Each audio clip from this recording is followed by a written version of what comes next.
Bonjour, Bonjour, bonjour. comment tu t'appelles? On m'appelle Mackenzie Milfort. Je suis un Haïtien. Justement, je vis sur la frontière de Jimani.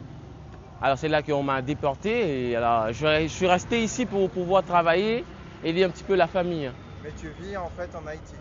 Non, je vivais à Bavaro directement. Parce que avant le départ de Aristide, dans 2004, 15 jours avant le départ de Aristide, toute la famille, ils sont partis en République dominicaine. Tu vois, il y avait de problèmes là-bas. C'est pour ça que je suis élevé là-bas. D'accord, et tu travaillais où à À Bavaro? Bavaro et à Ibel Hostal. C'était un hôtel. Ah ouais, c'est sympa le Iberostar. Il y Ah ouais. avait de belles infrastructures. Quel âge Ouais. as-tu ici?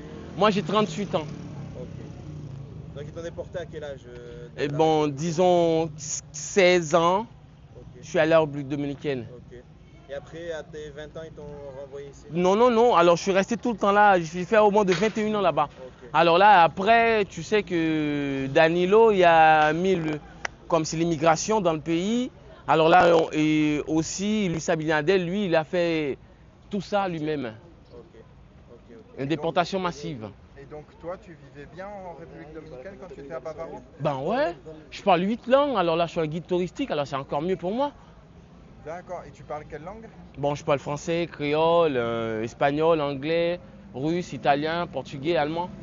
Ah oui, c'est impressionnant quand même. Bon, merci. Entonces si le digo dobry dzień, Dobry dzień. i wladujecie francuski. Da, da, da. А, да, говорим по-русски. Oui, da. На видите.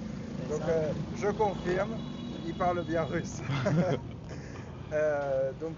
Voilà, et en fait, quand ils t'ont déporté, comment ça s'est passé? Bon, normalement, la déportation, c'est fait massivement. Alors là, dit, on te déporte d'ici, on te laisse justement derrière la barrière, et après, il n'y a personne pour te recevoir directement. Alors là, tu sais de quoi vivre, de quoi manger, de tout faire. Et c'est pas facile ici. Alors les gens d'ici qui vivent ici directement, ils veulent pas que les gens qui sont déportés travaillent. Parce que eux, s'ils ont leur petit boulot, alors tu viens de prendre ça, et il n'y aura rien pour eux.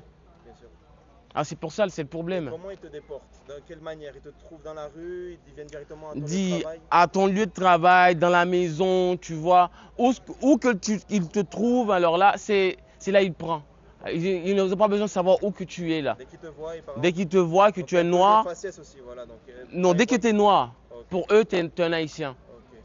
D'accord. Et une question, et en fait, est-ce que ça arrive, parce que ça aussi c'est quelque chose qu'on nous a beaucoup dit, qu'il y avait des policiers et des militaires, en fait, quand on leur donne de l'argent, ils te laissent repartir. Ben, ça, c'est le business. C'est ça le business pour eux. Alors, ils t'envoient ici, alors tu peux retourner avec de l'argent. Si tu